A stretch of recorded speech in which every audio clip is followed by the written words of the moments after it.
Hello everyone, welcome to my channel recipe with Akhila. ఈరోజు ఈ వీడియోలో ఇంట్లోనే లచ్చా పరాటాని ఏ విధంగా తయారు చేసుకోవాలో చూపిస్తాను. వీడియో ఎండ్ వరకు స్కిప్ చేయకుండా చూడండి. ఇది తయారు చేసుకోవడానికి ముందుగా ఒక బౌల్ తీసుకొని అందులో 2 కప్పుల మైదా పిండిని జల్లించుకొని తీసుకోవాలి. ఈ పిండిలో టేస్ట్కి సరిపడా సాల్ట్ వేసుకోవాలి. అలాగే 1/2 teaspoon sugar, 1/2 teaspoon baking soda, ఒక స్మాల్ కప్ మిల్క్ ఇవి యాడ్ చేసుకొని పిండిని వాటర్తో కలుపుకోవాలి. పిండిని ఉండలు లేకుండా సాఫ్ట్గా వచ్చేలా కలుపుకోవాలి. ఇలా కలిపిన పిండిలో కొంచెం ఆయిల్ని యాడ్ చేసుకొని పిండిని ఎక్కువసేపు వీడియోలో చూపిస్తున్న విధంగా కలుపుకోవాలి. అలాగైతే పరోటాలు మంచిగా వస్తాయి.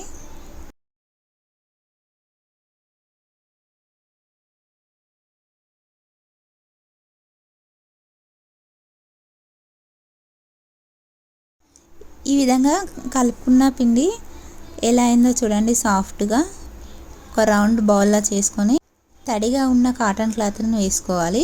ఈ పిండిని ఒక 20 మినిట్స్ పక్కన పెట్టుకోవాలి.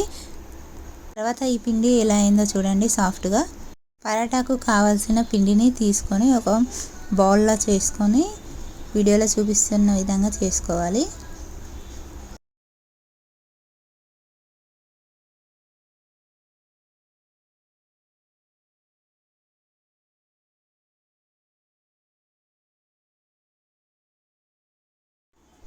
ఈ వీడియోలో చూపిస్తున్న విధంగా పరోటాను రెడీ చేసుకోవాలి.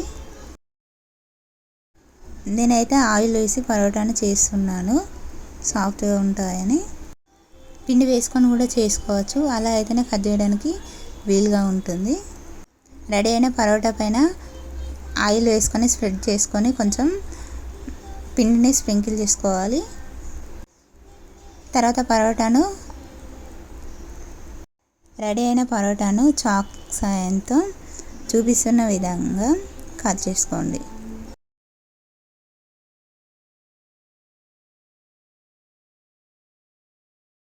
ఇలా కట్ చేసుకున్నాక మెల్లగా చాక్ సాయంతో రోల్ చేసుకోండి.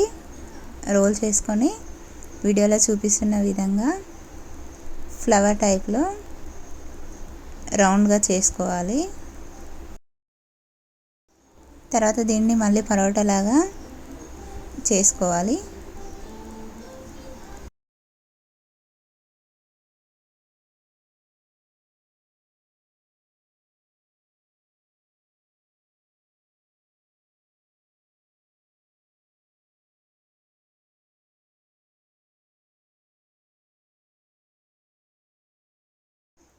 ఈ పరోటాలు మరీ పల్చగా ఉండకూడదు, మరీ లావుగా ఉండకూడదు, మీడియం సైజులో చేసుకోవాలి.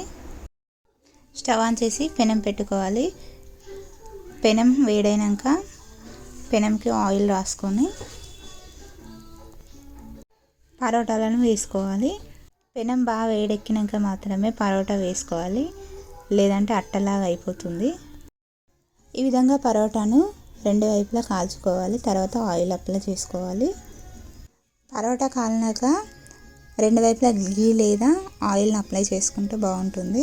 వీడియోలో చూపిస్తున్న విధంగా పరోటాను ప్రెస్ చేయాలి. అలా అయితే పొరలుగా డివైడ్ అవుతుంది. అంతే అండి, ఎంతో ఈజీగా లచ్చా పరోటాను ఇంట్లోనే రెడీ చేసుకోవచ్చు.